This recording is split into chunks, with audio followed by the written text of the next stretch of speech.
Para hadirin rahimakumullah, alhamdulillah sudah setengah daripada bulan Ramadan kita lewati, dan kita masih berada dalam fase yang kedua di bulan Ramadan, yaitu yang isinya adalah maghfirah, yang isinya adalah ampunan.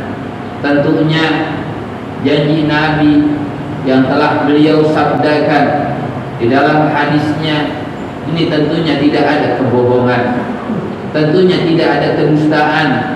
Maka sepatutnya bagi kita selaku umatnya untuk meraih maghfirah tersebut, untuk meraih ampunan tersebut di 10 setengah bulan Ramadan ini dengan penuh kesungguhan, dengan penuh kegigihan.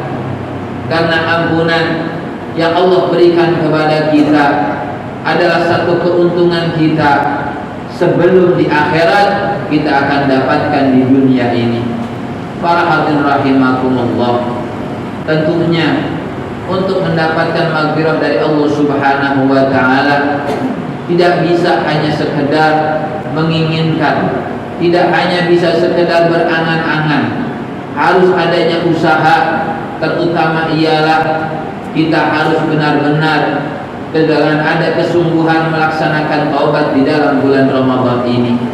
Dan taubat tidak hanya bisa dengan istighfar, taubat tidak hanya bisa membaca astagfirullah, akan tetapi yang namanya taubat harus dipenuhi dengan beberapa syarat, sebagaimana dikatakan oleh Al-Imam Nawawi di dalam salah satu kitabnya, bahwasanya salah satu dari syarat taubat agar taubat seorang hamba diterima oleh Allah Subhanahu wa taala, yang pertama adalah an-nadam, itu menyesal terhadap dosa-dosa yang pernah dilaksanakan baik sengaja atau tidak sengaja. Yang kedua ialah al-iqla', berhenti secara total dari maksiat yang pernah kita laksanakan. Dan yang ketiga adalah ayyazima alla ya'uda 'alaiha, yaitu punya tujuan yang kuat agar tidak kembali kepada maksiat tersebut.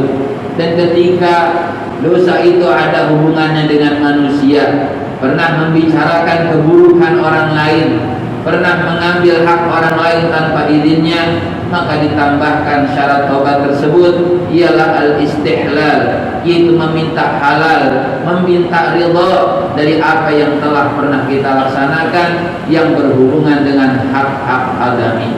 Pada hadirin rahimakumullah, kemudian harus kita pahami, ternyata dosa-dosa itulah yang selama ini membuat kita enggan untuk melaksanakan ibadah. Ternyata dosa-dosa itulah yang menghambat kita selama ini mendapatkan rezeki yang penuh dengan keberkahan. Ternyata dosa-dosa itulah yang memang membuat kita selama ini memiliki hati, memiliki pikiran yang tidak jernih terhadap takdir dari Allah Subhanahu wa taala, terhadap keputusan dari Allah Subhanahu wa taala, sehingga dalam hati kita penuh dengan kegelisahan, sehingga hati kita penuh dengan kegundahan. Padahal secara jelas kita adalah makhluk, yaitu orang yang diciptakan, yang sudah ditanggung segala apapun dari Sang Khalik, yaitu Allah yang Maha Menciptakan. Dan di dalam salah satu firman Allah Subhanahu wa taala pernah mengatakan, kalla bal rana ala qulubihim ma kanu yaksibun. Tidaklah seperti itu, perkara yang telah manusia lakukan itu telah menodai hatinya, telah mengotori hatinya. Kalla innahum ar-rabbihim yawma idzin lamahjubun. Tidaklah seperti itu, sesungguhnya mereka yang hatinya telah kotor karena dosa-dosa tersebut, karena maksiat-maksiat tersebut, yang tidak ingin melaksanakan taubat, yang tidak ingin menjemput maghfirah dari Allah Subhanahu wa taala. Mereka adalah orang-orang yang terhalang dari Allah Subhanahu wa taala untuk mendapatkan rahmatnya di hari kiamat. Tsumma innahum lasalul jahim, dan kemudian mereka akan memasuki neraka jahim sebab tidak menyisakan dari ampunan-ampunan Allah Subhanahu wa taala yang mereka dapatkan.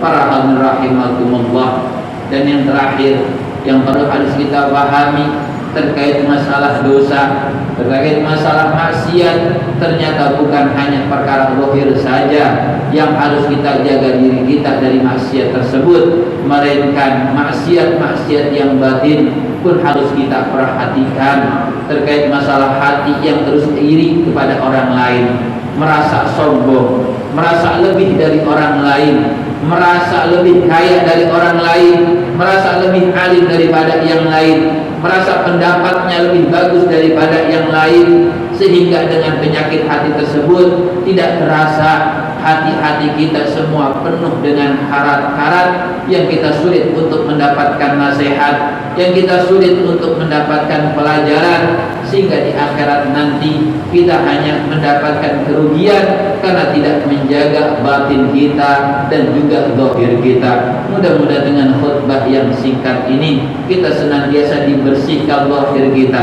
dibersihkan batin kita dari segala bentuk apapun, dari segala bentuk dosa apapun, sehingga Allah Subhanahu wa taala menjernihkan hati kita, menjernihkan pikiran kita, sehingga kita terus istiqomah dalam beribadah kepada Allah Subhanahu wa taala dan mendapatkan husnul khatimah di akhir hidup kita. Amin amin ya rabbal alamin.